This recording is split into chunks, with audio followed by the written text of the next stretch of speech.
We shall now look at how to find d2y dx squared.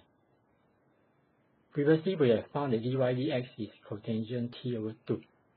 X and y are given by the pair of parametric equations x equal to a bracket t minus sine t and y equal to a bracket 1 minus cosine t.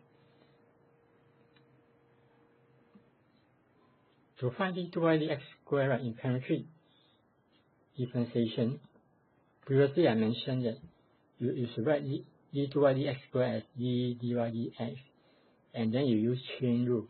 Chain rule which is d t box, then dt dx. When we have ddx, dy dx, you fill in dy dx into the box, so it becomes ddt dy dx, then dt dx. So it means you can actually work out ddt of dy dx, then multiply by dt dx. And you can also rewrite it as ddt of dy dx, and multiply by 1 over dx dt. Okay, because we know that dt dx is actually 1 over dx dt, and you know how to find dx dt because you are given x in terms of t. So which means we are going to use this. You can use either one. I mentioned you can use either one. You can use the one I stated in the lecture notes. This one is just chain rule. You fill in dy dx into the box. Or you can use this one. Is easier because we know dt dx is 1 over dx dt. So I'll be using this one.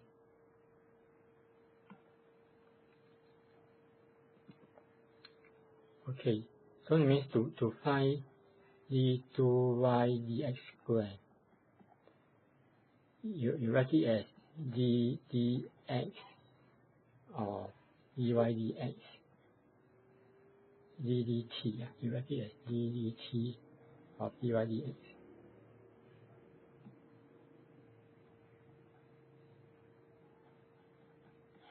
And then you multiply by 1 over dx dt. Yeah?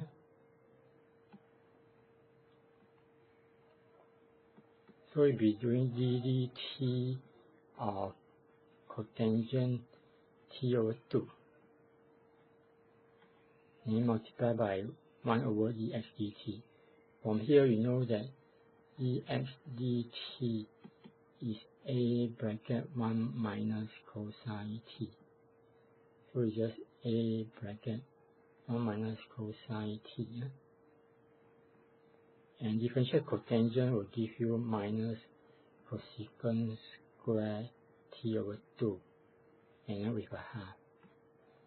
Remember, differential cotangent box is negative cosecant. It's negative cosecant CSC square box and ddx box.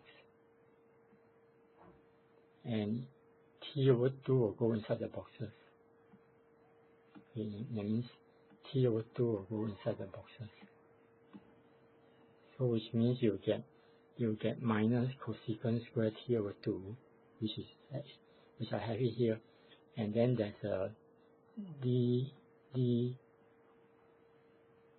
t of t over 2. And because now all these are t, so here should be d dt, yeah? And differential t over 2 gives you half. So that's why there's a half here. And then you just multiply by 1 over a 1 minus cosine t, yeah? A 1 minus cosine t.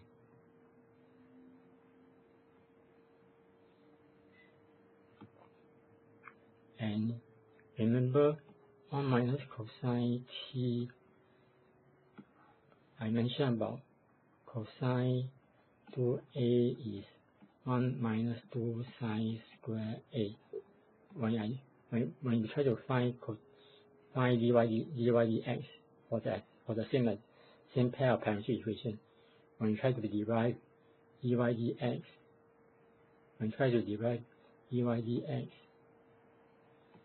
is cotangent t over 2. We actually changed 1 minus cosine t before, so let me just repeat it here. First, cosine 2 box, 2a becomes 2 box, 1 minus 2 sine square box, and then inside the box you fill in t over 2, then it becomes cosine t, because 2 times t over 2, 2 times t over 2 will give you t, and it's 1 minus 2 sine square t over 2. So which means 1 minus cosine t is 1 minus bracket 1 minus 2 sine square t over 2, sine square t over 2. And then you expand out with 1 minus 1 plus 2 sine square t over 2. So it's just 2 sine square t over 2. So I use this back to the equation.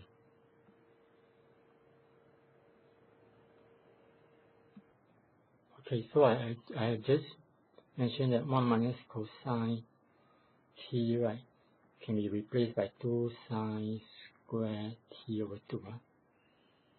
So which means you can actually give this as answer, minus CSC square t over 2, and there's a half. So half I put here, then I must take care of the minus sign. There's a minus sign, and then 1 over a, there's a 1 over a, right? So a I put it here, then it's 1 over sine square t over 2 with a 2, because 1 minus cosine t can be replaced by 2 sine square t. So with that you can just now further simplify. 2a and 2, it will give you minus 1 over 4a. 2a and the 2 will give you 4a in the denominator, and then CSC square t over 2, and then sine square, right, 1 over sine theta gives you CSC theta, right? 1 over sine is cosecant. So which means you give you another secant square, cosecant square, another cosecant square. So that means this one will give me another cosecant square. So another cosecant square theta.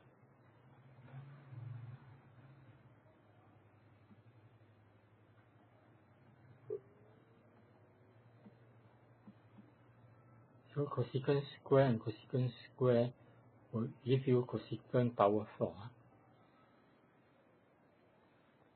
So which means that the final answer you can give will be cosecant power 4.